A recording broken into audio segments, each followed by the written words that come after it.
Bismillahirrahmanirrahim. Assalamualaikum warahmatullahi wabarakatuh. Saya Nur Nadira binti Muhammad Syakawi dari kelas G5.2 akan membentangkan kertas cadangan projek inovasi bertajuk Portable Snoozling.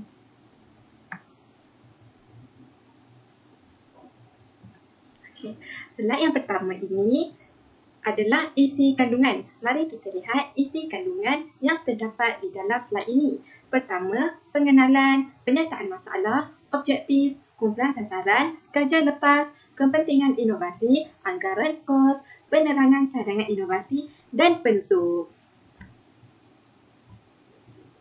Okey, mari kita lihat pengenalan kertas cadangan inovasi Portable Snoozling ini. Pertama, apakah yang dimaksudkan dengan inovasi? Inovasi adalah suatu idea, gagasan, praktik atau objek yang disedari dan diterima sebagai suatu hal yang baru oleh seseorang atau kelompok untuk diadaptasikan. Daripada definisi inovasi oleh Rogers ini, inovasi merupakan suatu idea yang dikenali dan dapat diterima oleh satu masyarakat untuk diadaptasikan dalam kehidupan yang nyata. Selain itu, makna inovasi juga merupakan setiap kegiatan yang tidak bisa dihasilkan dengan satu kali pukul, melainkan suatu proses yang panjang dan kumulatif, meliputi banyak proses pengambilan keputusan mulai daripada penemuan satu gagasan hingga ke implementasinya di pasaran. Daripada definisi ini, daripada Urabet ini, dia cakap inovasi bukanlah mudah untuk dilaksanakan, tetapi dia melibatkan banyak proses untuk tercetusnya satu inovasi itu dan implementasinya ke dalam pasaran ataupun ke dalam dunia nyata. Okey, mari kita lihat pula apa itu snoozling. Snoozling bermula dari dua kata, iaitu snuffling, to sniff dan to douse. To sniff bermaksud mencium bau aktif dan dinamis. Maknanya benda atau alatan yang boleh mengeluarkan bau atau menjadikan seseorang itu menjadi aktif dan dinamis, bergerak-gerak. Dan doozling, iaitu to douse. To douse bermaksud tidur sebentar, nyaman dan relax, iaitu suatu perkara yang menyebabkan seseorang itu berasa nyaman dan bertenang dan ataupun relax, yang dapat menjadikan seseorang itu tidur dengan lena. Oleh itu, Holzhauer dan Verheul menyatakan snoozling adalah lingkungan atau tempat yang mengembangkan multisensori dengan cara relaksasi. Iaitu, dalam bahasa mudahnya, snoozling adalah tempat untuk bertenang, adalah tempat untuk relax. Okey. Oleh itu, daripada definisi inovasi dan definisi snoozling ini, maka tercetuslah satu inovasi yang bertajuk Portable Snoozling. Portable Snoozling adalah suatu inovasi yang boleh dibawa ke mana-mana saja. Maknanya fleksibel. Portable snoozling ini juga harus mempunyai saiz yang kecil dan direka khas bagi memudahkannya, mudah dibawa ke mana-mana sahaja dan mudah digunakan oleh guru mengikut keperluan guru dan murid. Portable snoozling ini juga menggunakan kos yang sangat minimum ataupun kos yang rendah daripada pembinaan bilik snoozling yang nyata ataupun bilik snoozling yang sebenar yang menggunakan kos yang besar disebabkan teknologi yang bilik snoozling itu gunakan. Namun, walaupun portable snoozling ini menggunakan kos yang minimum, tetapi ianya mampu merawat pelbagai masalah emosi dan psikomotor. Okay. Mari kita lihat penyataan masalahnya pula. Penyataan masalah yang menjadi punca tercetusnya idea portable snoozling ini. Yang pertama ialah masalah motor halus dan yang kedua ialah masalah emosi. Apakah masalah Apakah ciri-ciri masalah motor halus ini? Pertama, murid tidak dapat menggunakan alat mainan dengan betul. Maknanya jika alat mainan itu memerlukan murid untuk menyelesaikannya. Seperti menyelesaikan puzzle. Tetapi murid itu tidak dapat bermain alat itu dengan betul. Maknanya murid itu hanya melihat ataupun hanya mengusik-ngusik alat permainan itu tetapi tidak memainkannya. Yang kedua, murid tidak bertindak balas terhadap rangsangan. Maknanya murid ni tidak dapat memberikan reaksi yang betul, reaksi yang tepat terhadap satu rangsangan itu. Contohnya apabila murid berasa seronok. Sepatutnya jika murid berasa seronok, murid itu perlulah tersenyum ataupun melompat-lompat kegembiraan. Tetapi murid itu tidak melakukan sebaliknya, iaitu hanya duduk dan melihat saja. Tiada emosi langsung pada murid itu. Dan yang ketiga, murid tidak dapat memegang dengan betul. Maknanya murid tidak dapat memegang dengan, maknanya murid ini jika kita suruh memegang suatu alat itu dengan menggunakan 5 jari, tetapi murid hanya menggunakan 2 jari untuk memegang alat itu. Hal ini menyebabkan alatan yang dipegang oleh murid itu tidak kuat ataupun mudah terjatuh. Okay. Yang kedua ialah masalah emosi. Masalah emosi murid ini seperti murid tidak dapat menumpukan perhatian. Maknanya murid ini sangat sukar untuk menumpukan perhatian. Oleh itu, portable Snoozelec ini direka ataupun dicipta untuk memudahkan murid ini untuk meningkatkan fokus murid ini. Contohnya, murid boleh melihat lampu-lampu yang bertukar warna. Dan yang kedua, murid hyperaktif dan murid pasif kerana mempunyai tekanan. Murid hyperaktif ini, murid ini terlampau aktif sehingga menimbulkan tingkah laku disruptif pada kelas. Oleh itu, portable Snoozelec ini dapat membantu murid-murid hyperaktif ini untuk kekal bertenang ataupun senang, mudah mendengar arahan guru. Dan murid pasif kerana mempunyai tekanan. Portable Snoozelec ini mampu direka khas supaya mampu untuk membuatkan murid itu boleh meluahkan tekanannya, boleh meluahkan perasaannya agar tekanan yang dihadapi oleh murid itu dilepaskan.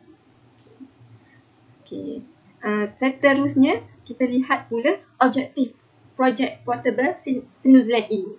Pertama, ini dapat membimbing murid bermasalah pembelajaran untuk menggunakan alat permainan dengan betul. Dia dapat melatih motor halus murid itu sendiri supaya menjadi lebih kuat untuk memegang ataupun untuk mengutip apa-apa jua alat permainan itu, supaya dapat menyelesaikan alat permainan yang diberikan kepadanya. Yang kedua ialah melatih kemahiran motor halus murid, iaitu memegang, memusing, menekan dan menolak dengan baik. Hal ini kerana kemahiran motor halus ini sangat diperlukan oleh murid untuk menjalani kehidupan yang sebenar. Yang ketiga, dapat meningkatkan kepekaan rangsangan supaya murid boleh memberikan tindak balas dengan tepat.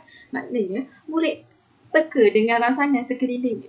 Maknanya, jika guru memanggil nama murid itu dapat memberi respon kepada guru tersebut. Bukannya hanya melihat ataupun memerhati tingkah laku guru itu. Okay, yang keempat, Yang keempat, ia dapat meningkatkan fokus dan pemerhatian murid selepas penggunaan portable Snoozelec. Hal ini kerana di dalam portable Snoozelec ini terdapat lampu-lampu yang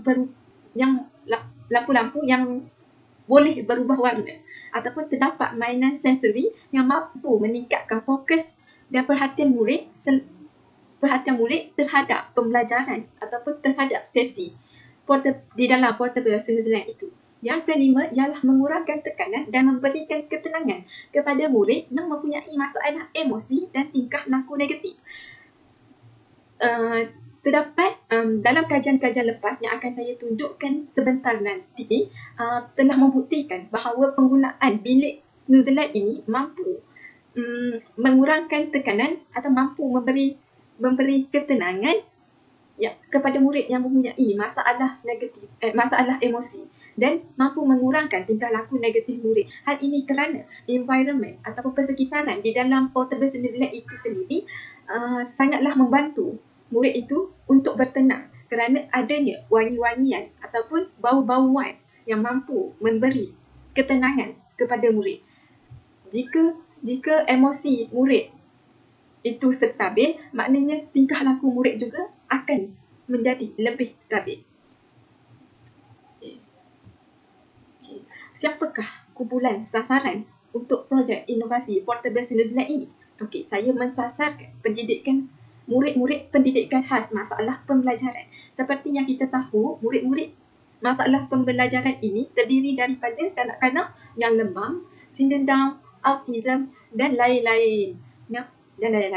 Okey, antara ciri-ciri murid-murid masalah pembelajaran ini ialah murid-murid yang mempunyai masalah emosi seperti tantrum, murid-murid yang mempunyai masalah motor halus yang lemah serta murid-murid yang lemah dalam rangsangan dan tidak balas diri.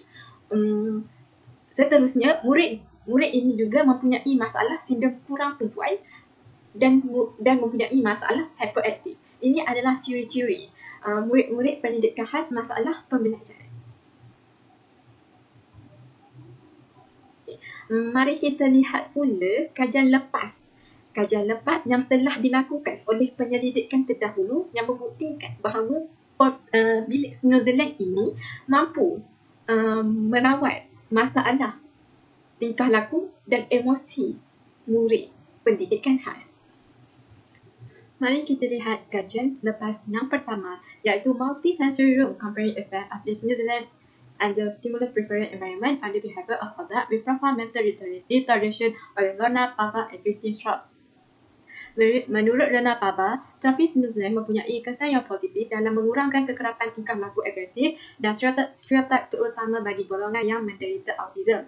Umum mengetahui bahawa penderita autism ini mempunyai masalah untuk berkomunikasi dengan orang ramai ataupun orang lain selain daripada keluarganya. Hal ini menyebabkan mereka ini mempunyai masalah emosi yang agak serius.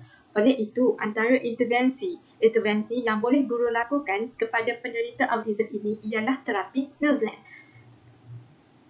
Kerana bilik New Zealand ini mempunyai peralatan atau permainan yang merangsang pelbagai diri murid. Oleh itu, contoh peralatan yang terdapat di bilik New Zealand ialah lampu-lampu yang boleh bertukar warna, bau-bauan atau wangi-wangian dan muzik-muzik yang mampu menenangkan murid. Segala alat-alat di bilik New Zealand ini merangsang sensori murid seperti deria penglihatan, deria pendengaran dan deria bauan. Selain itu, di bilik New Zealand juga terdapat alat-alat yang mampu merangsang deria sentuhan murid seperti permainan sensori seperti sensori board ataupun sensori botol. Menurut Lorna Pava ini juga, kesan jangka pendek New Zealand lebih ketara selepas 10 sesi. Makna daripada ayat ini, guru perlulah menggunakan bilik New Zealand ini dengan kerap ataupun membawa murid ke bilik New Zealand kerap dengan banyak kali atau kerap kerana jika guru membawa murid ke bilik New Zealand dengan kerap, maka perubahan tingkah laku murid tu dapat dikurangkan. Maknanya semakin banyak guru membawa murid ke bilik New Zealand, maka semakin menurun tingkah laku murid ataupun semakin positif tingkah laku murid pendidikan khas itu. Okay.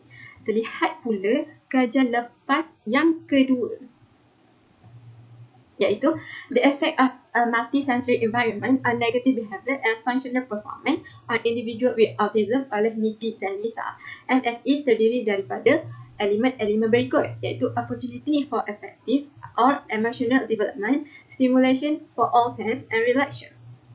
Okay. MSE ialah singkatan daripada multi-sensory environment. Okey, multi-sensory environment ini mempunyai elemen-elemen seperti pembangunan emosi ataupun pengurusan emosi, dan yang kedua merangsang pelbagai sensori dan mempunyai kesan relax. Maknanya di dalam persekitaran multisensori ini perlulah ada ketiga-tiga ini. Oleh itu, daripada kajian ini, portable New ini direka untuk memenuhi elemen-elemen seperti ini. Contohnya, emotional development, saya akan mencipta permainan ataupun meletakkan bau-bauan atau wangi-wangian yang dapat memberikan ketenangan kepada murid. Dan stimulation for all sense, maknanya merangsang pelbagai diri. Maknanya saya juga akan meletakkan permainan ataupun alat yang mampu merangsang pelbagai diri seperti diri pendengaran, penglihatan dan diri sentuhan. Seperti lampu-lampu yang bertukar warna, muzik dan sensory toys ataupun permainan yang menggunakan tangan ataupun dari sentuhan murid. Dan yang ketiga, saya juga akan meletakkan relaxation things, maknanya perkara-perkara yang dapat memberikan ketenangan kepada murid. Contohnya seperti muzik-muzik yang menenangkan. Okay, mari kita lihat kajian yang ketiga pula, iaitu pelaksanaan terapi Snoozelen terhadap murid autism oleh Nurul Ain binti Hassan dan Rosadah Abdul Majid. Dalam kajian ini, dia menyatakan penggunaan essential oil lavender mampu memberi kesan kepada pengurangan tingkah laku murid autism. Hasil dapatan menunjukkan setelah intervensi dilaksanakan selama 3 bulan, tingkah laku yang bermasalah telah berkurang. Maknanya daripada penyataan ini, Nurul Aini berkata, dia telah menggunakan satu essential oil ataupun satu wangian berbau lavender. Seperti yang kita tahu, manfaat lavender ini adalah memang dihaskan untuk memberi ketenangan kepada orang-orang yang mempunyai masalah emosi ini. Dan Nurul Aini juga berkata hasil dapatan daripada penggunaan wangian essential oil ini menunjukkan bahawa tingkah laku disruptif atau tingkah laku yang bermasalah ini telah berkurang. Okay. Hal ini daripada seterusnya, penurunan yang positif berlaku pada minggu terakhir intervensi. Kali ketiga yang dilaksanakan ini menunjukkan pelaksanaan terapi Snoozelen yang menggunakan essential oil lavender ini telah berjaya mengawal tingkah laku bermasalah murid autism. Maknanya telah terbukti bahawa penggunaan wangian-wangian essential oil ini, pelbagai perisa, tidak kiralah lavender ataupun perisa lain, mampu memberikan kesan positif terhadap tingkah laku kerana ianya membantu dalam dia membantu untuk menenangkan murid ataupun membantu untuk memberi ketenangan kepada murid. Mari kita lihat pula kepentingan projek inovasi Portable Snoozelen. Pertama, murid dapat meningkatkan kemahiran motor halus. Maksudnya murid dapat memegang, memusing, memutar, menekan dan menolak.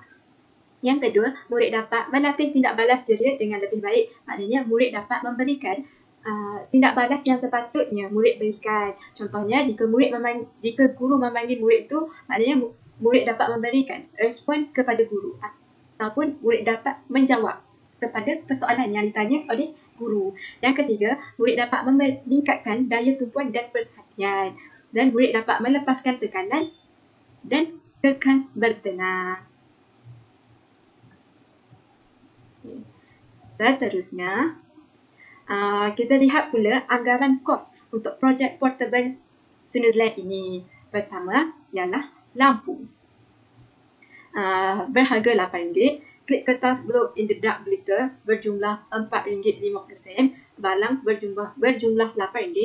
Haruman berjumlah RM4.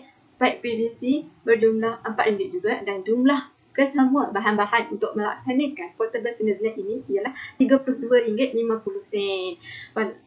Walaupun harganya RM32.50, adalah harga yang amat relevan berbanding dengan kos sebenar pembinaan bilik Snoozelen yang sebenar. Okay. Tadi, mari kita lihat penerangan cadangan inovasi pula. Daripada gambar di sini, lakaran gambar di sini, terdapat pembinaan dua bahagian, iaitu pembinaan almari dan pembinaan kemah dengan bahan sokongannya pipe PVC. Okay, di dalam kemah ini terdapat 3 alatan untuk bilik snooze land. Okay, mari kita lihat alatan-alatannya. Okay, pertama ialah balang. Balang ini digunakan untuk membina sensori botol. Ya, sensori botol bertujuan untuk menenangkan murid dengan pelbagai gabungan pelbagai warna dan glitter serta merangsang psikomotor murid. Di sini terdapat gambaran awan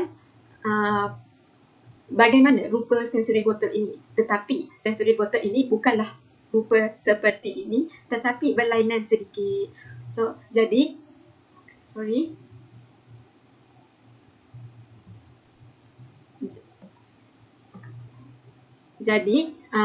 terdapat 4 bahagian, 4 jenis sensori botol yang akan dibina, iaitu sensori botol menggunakan kelip, kertas dan magnet untuk merangsang psikomotor murid.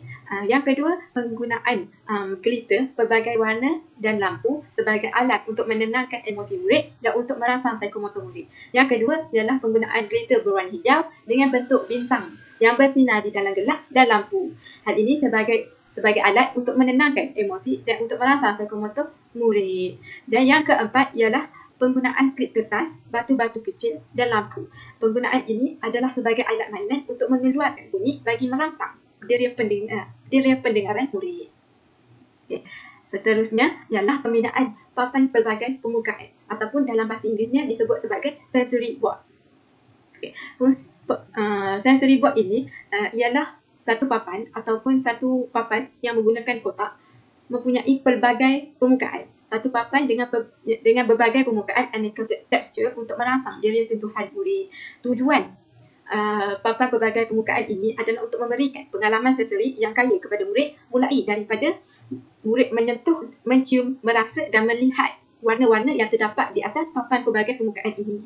Jadi, jadi saya akan menyediakan 4 permukaan yang mampu merangsang deria murid. Yang pertama, permukaan kasar, permukaan lembut, permukaan bergelembung, permukaan dengan bau wangi dan permukaan yang licin. Apakah kelebihan papan pelbagai permukaan ini? Okey, kelebihan pelbagai permukaan ini ialah untuk melatih perkembangan deria sentuhan murid. Daripada sentuhan, perkembangan bahasa murid juga dapat dikembangkan.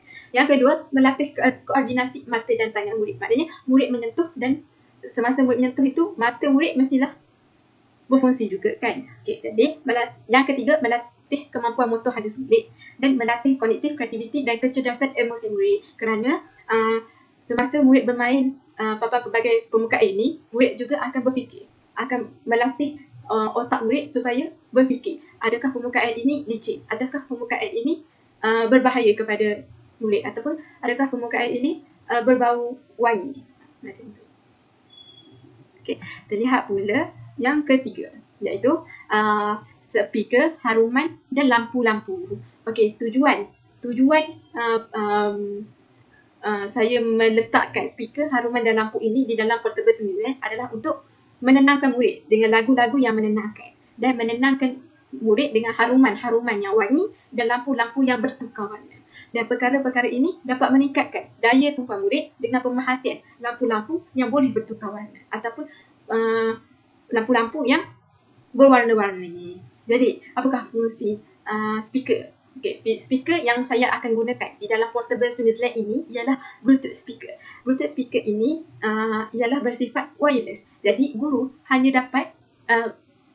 boleh menggunakan telefon pintar guru sahaja untuk memilih lagu-lagu yang terdapat di dalam internet ataupun di dalam telefon guru itu sendiri. Jadi, guru ini tidak perlu bersusah payah untuk mencari ataupun menyambungkan kabel-kabel yang dapat memberikan fungsi bunyi itu. Kan? Mudah kan? Jadi, speaker ini juga mempunyai fungsi earphone. Maknanya jika guru-guru meletakkan earphone di telinga murid, maknanya murid-murid di luar portable snooze ini tidak akan terganggu.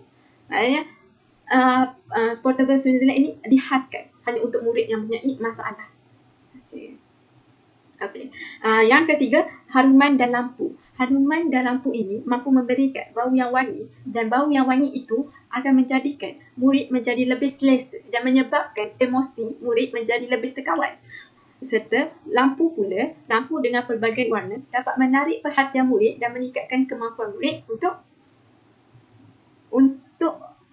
bermain di dalam Portable Student Zone ini mampu meningkatkan fokus murid untuk menyelesaikan masalah ataupun permainan di dalam Portable Student Zone ini. Dan itu lampu dan halaman ini juga dapat memberikan rasa relaksasi kepada murid. Dan itu emosi murid akan menjadi lebih terkawal. Okey. Seterusnya, bahagian yang kedua iaitu pembinaan kemah. Pembinaan kemah ini menggunakan pipe PVC dan kain. Kain. Apakah kegunaan pipe PVC ini? Pipe PVC ini berfungsi sebagai bahan sokongan untuk menjadikan satu kemah yang kecil itu kukuh. Maknanya dapat dapat dijadikan satu kemah yang kuat dan mampu menampung seorang murid. Pipe PVC ini akan digabungkan seperti di dalam rajah dengan menggunakan tali dan ikatan yang mampu menyambungkan pipe PVC ini menjadi 4 penjuru seperti sebuah payung yang boleh dibuka dan ditutup. Okey, kegunaan kain pula ialah kain yang saya pilih berwarna gelap ataupun berwarna hitam agar dapat memberikan perasaan ataupun persekitaran yang sama seperti di dalam bilik sensori. Bilik sensori yang gelap juga mampu memberikan gambaran yang jelas ataupun cahaya yang jelas terhadap lampu-lampu yang akan disertakan di dalam bilik snoozer ini. Okey, apakah fungsi almari ini? Okey, almari ini berfungsi sebagai tempat penyimpanan alatan untuk barang-barang yang akan dimasukkan di dalam portable snoozer ini agar barang-barang ini tersedia jika diperlukan oleh guru. Okey, mari kita lihat penutupnya pula. Apakah kesimpulannya? Portable snoozer ini merupakan satu idea penambahbaikan daripada bilik snoozer yang statik dan memakan kos yang sangat tinggi. Okay. Inovasi ini memudahkan guru untuk mengawal sesi PDP serta meningkatkan kemahiran sensori murid menjadi lebih berkesan dengan kos yang paling minimum, kos yang paling rendah. Guru boleh menggunakan portable snoozer ini di mana-mana sahaja mengikut keperluan guru. Guru boleh menggunakannya di dalam bilik darjah ataupun di luar bilik darjah. Okey. Sebab apa saya kata begitu? Kerana portable snoozer ini direka supaya mudah dibawa ke mana-mana saja dan mempunyai saiz yang kecil. Jadi guru perempuan juga boleh membawanya dengan senang. Disebabkan saiz portable snoozer ini yang kecil, guru boleh menggunakan ruang yang selebihnya untuk menjalankan aktiviti yang lain. Jadi jimatlah masa dan jimatlah ruang. Okey, selain itu, inovasi ini bukan sahaja boleh digunakan oleh guru, malah ibu bapa juga boleh menggunakannya di rumah sebagai ruang khas bagi anak-anak yang mempunyai masalah pembelajaran. Okey, secara rumusannya, portable snoozer ini mampu memberi manfaat kepada banyak pihak, sama ada kepada guru, murid ataupun ibu bapa. Okey, ini yang terakhir ialah bibliografi ataupun rujukan yang saya rujuk untuk mendapatkan idea portable snoozer ini. Okey, sekian. Terima kasih.